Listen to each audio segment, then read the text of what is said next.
Students, today we will read about mode of disease transmission.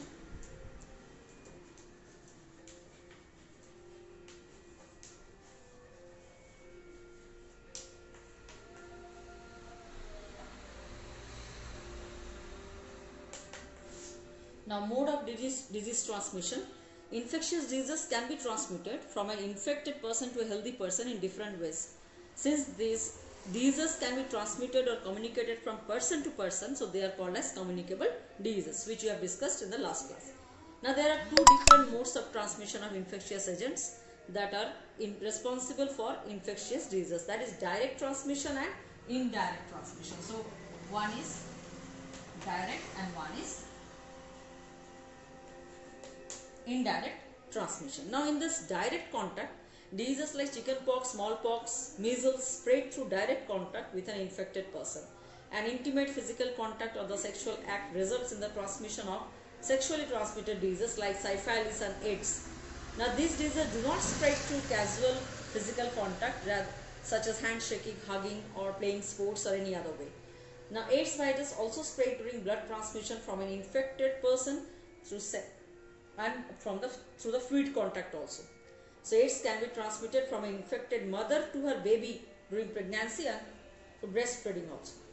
And similarly, contact with soil, the bacteria that can cause tetanus in humans are found in soil and they enter the human body through the cuts or injuries in the skin.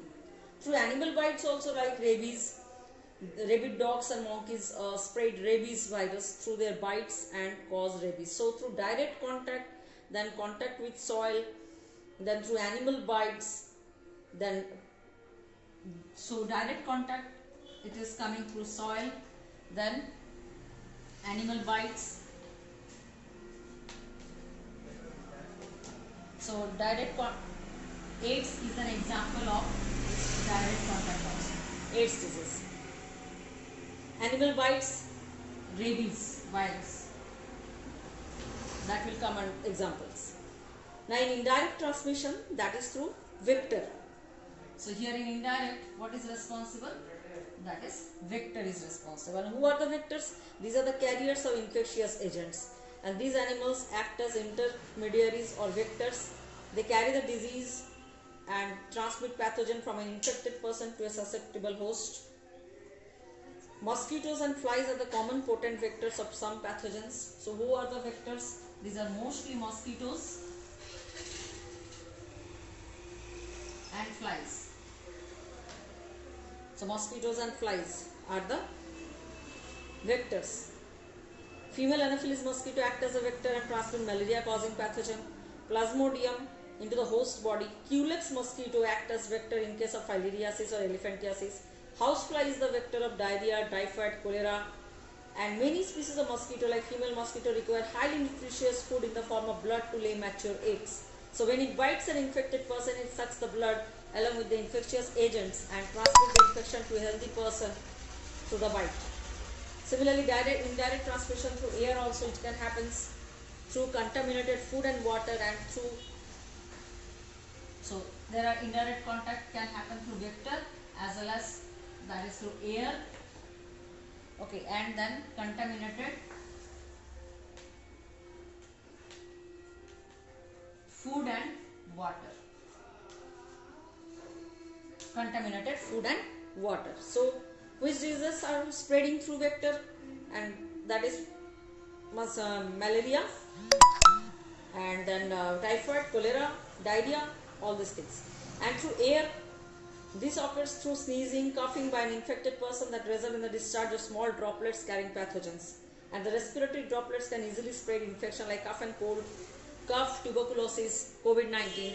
The diseases that transmit through the air can infect any person who is closer to an infected person. In closed areas also the droplet nuclei recirculate and hence everyone is at risk of getting this infection. So, overcrowded and poorly ventilated housing is a major factor involved in the transmission of airborne diseases. So, what are the airborne diseases major causes? That is your overcrowded and poorly ventilated house. So, the airborne diseases are caused due to the overcrowd and poor ventilation. Poor ventilation, overcrowd and poor ventilation. So these are the major factors.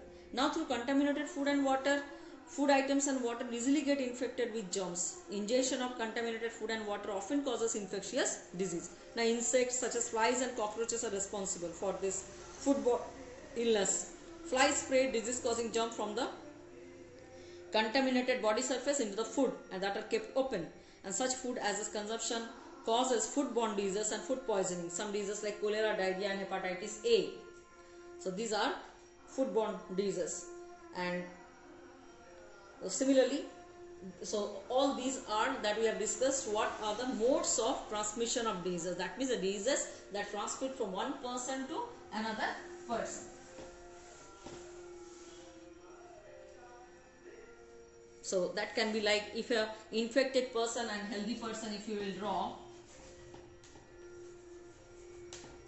this is an infected person and this is an healthy person. So how the disease transmit from one to the other? What are the different ways? Now the first one is a direct contact.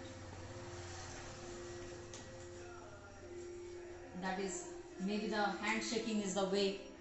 So similarly, if infected person sneezes, then that can go to healthy person, and that is the air. And if indirect contact we say, then infected person to the healthy person. So indirectly, contaminated water, then that, what else more? Indirect contact, towels, then utensils. If we use towels and utensils of that infected person, that healthy person may get this. Then by contaminated food from infected person to the healthy person, and here in this food the flies are the vectors, cockroaches are the vectors. Okay, and similarly that can also go to the infected person through the animal bite. Animal also responsible for this. So contaminated food, contaminated water. So similarly, water is also a medium by which